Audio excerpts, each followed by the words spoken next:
Hello, hello, hello. Welcome back to Think Republic. My name is Yannick. Actually, in the first two videos, I forgot. I was overly excited, I guess. They were my first videos. And I forgot to introduce myself. My name is Yannick, as I said. And so, welcome, welcome. Please join in, send comments, subscribe, give me your views.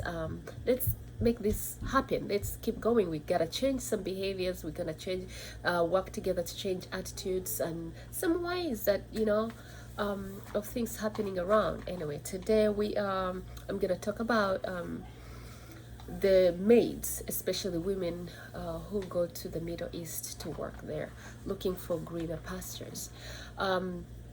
So it's estimated about 3 million maids, women maids, go to the Middle East to work as in homes. And most of these women come from, they don't enjoy, they like women from Africa, especially like Ghana, like Uganda, Kenya. They've taken a whole lot from Ethiopia.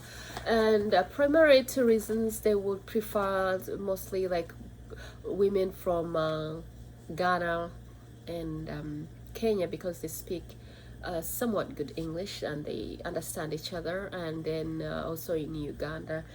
But number two reason is they think they're very hardworking. They work like crazy. So pretty much it's like slavery going on over there, modern day slavery going on there. So upon arrival, I'll give you a little of gist of what normally happens, not all the time, but what usually happens. So women go, it's your first time to go over there, and it's okay to go look for jobs elsewhere. We've all traveled around the world trying to better ourselves. It's okay to go work, look for money to empower your family, to get yourself, to pull yourself out of whatever situation you think you're in. It's okay. But what is not okay is the treatment you're given once you get to where you're going. Okay, so once they arrive, most of these women, the passports are confiscated by the people they're going to work for. Sometimes these companies will even take their passports, and they use companies, especially like the women in Africa, they use companies in their respective countries that have contracted with these Arab countries or the Middle Eastern countries that to bring them over, and they manipulate them. They do manipulate. There's a whole lot of corruption going on. There's a lot of manipulation going. There's ignorance going on. So they're not aware of what they're going to expect or meet once they get there. So anyway, they get there, and so the passport is taken away. And remember, to enter some of these countries, you need an entry visa and an exit visa. Who gives you the exit visa? The people you're working for. If you refuse to do what they say for you to do, they will absolutely take your passport. They will not give it to you.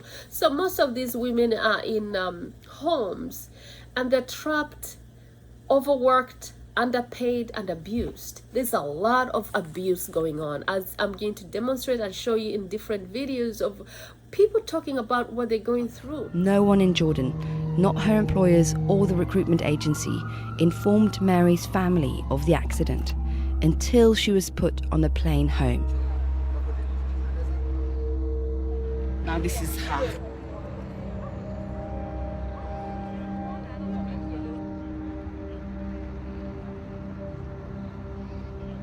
No, the world has come to know what is happening. As a mother, as a leader, I will not stand, I will not sit and watch this kind of. We are not animals. There is no slave trade anymore. My main concern is this, that these women, when they get there, and they start to see that this is not what they signed up for. They start to see them being abused, raped, beaten. Some of them have been pushed over balconies and have died. Some of them have been beaten and they've died.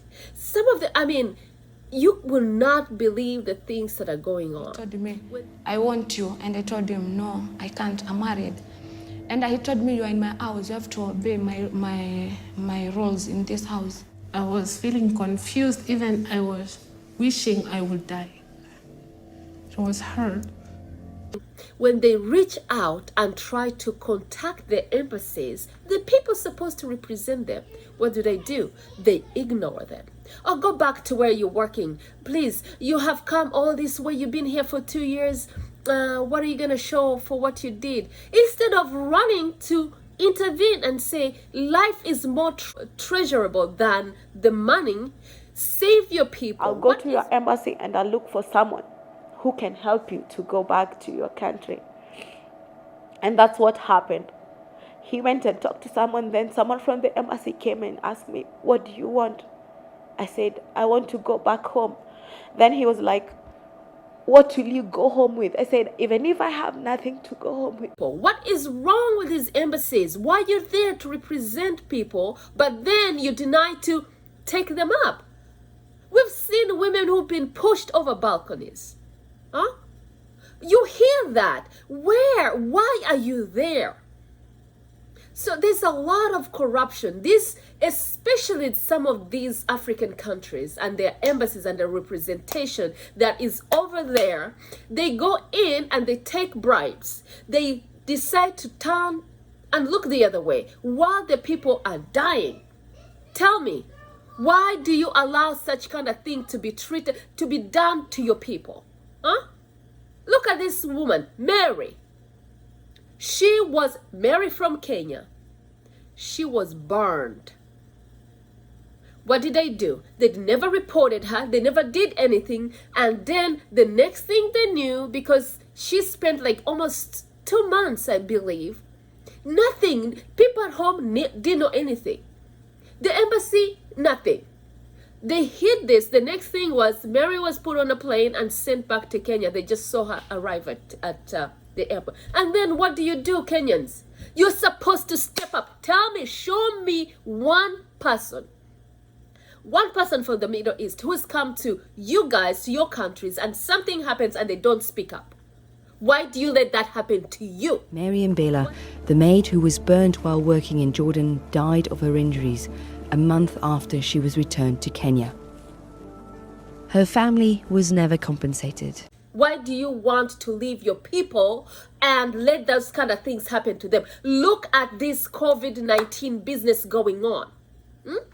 What happened? Women are lying in streets. They've been sent to houses, little tiny rooms where they've been put to be quarantined. They have no food, no mattress, nothing. They're sleeping on the ground. And you say you're there as embassies representing them. Your countries are back home. They're crying, reaching out through Facebook, YouTube, every channel they can to help them. And what are you doing? Nothing. I don't think there is a human rights in this world. No way. Maybe in Europe, but not in the Middle East. Africa, wake up. Presidents, wake up.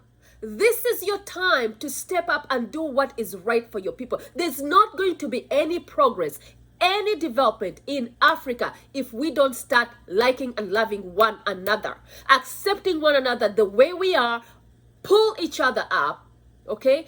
Stop waiting on the international people to come and help all the time. Stop waiting. You have the ability. You have the power. You have the say to come and change these things. Stop. This is enough. Enough. You go with your embassies over there. Huh? What are you doing? A simple thing like getting somebody a passport and getting them a visa and helping them to save their lives. They have kids, they have families, they have their families back home. They're waiting on them. What do you do? No, you give up on them. This business has to stop. We need to stop that corrupt mind. We need to stop that not caring just because you are in a position of high power. You don't care about the low people. No, low people are also people. So step up and let's hold hands to try and fight this kind of divisionism whereby those who have don't care about those who don't have. Oh, who sent them there? These are the things they start asking nonsensical questions like, who sent you there? You chose to go. Yes, they chose to go because they thought there was better life there, the better future. They're trying to get some money back to pay home. But what do? They get there. When they get there, They work for 2 years with nothing to show. They promise like, if you come back, we're gonna pay you all your salary. We're gonna do everything for you. I said, I've been there. You have never paid me. I always tell you, I've worked for that salary, but you're begging for your salary. Them. That should be one of the things you have to ask these so-called companies that are signing them up to make sure that they have to make sure they get paid for their labor. Get paid for your labor. Get paid for what you have put in. Number two, they overwork them. Because I think they're like robots, so they don't have feelings, so they're not human. They're sent from one home to another home to another home. So literally, in a matter of a day, they could visit 3 different homes to go clean up with no rest at all. They're given between 2 to 4 hours to sleep. That is all. What kind of nonsense is that?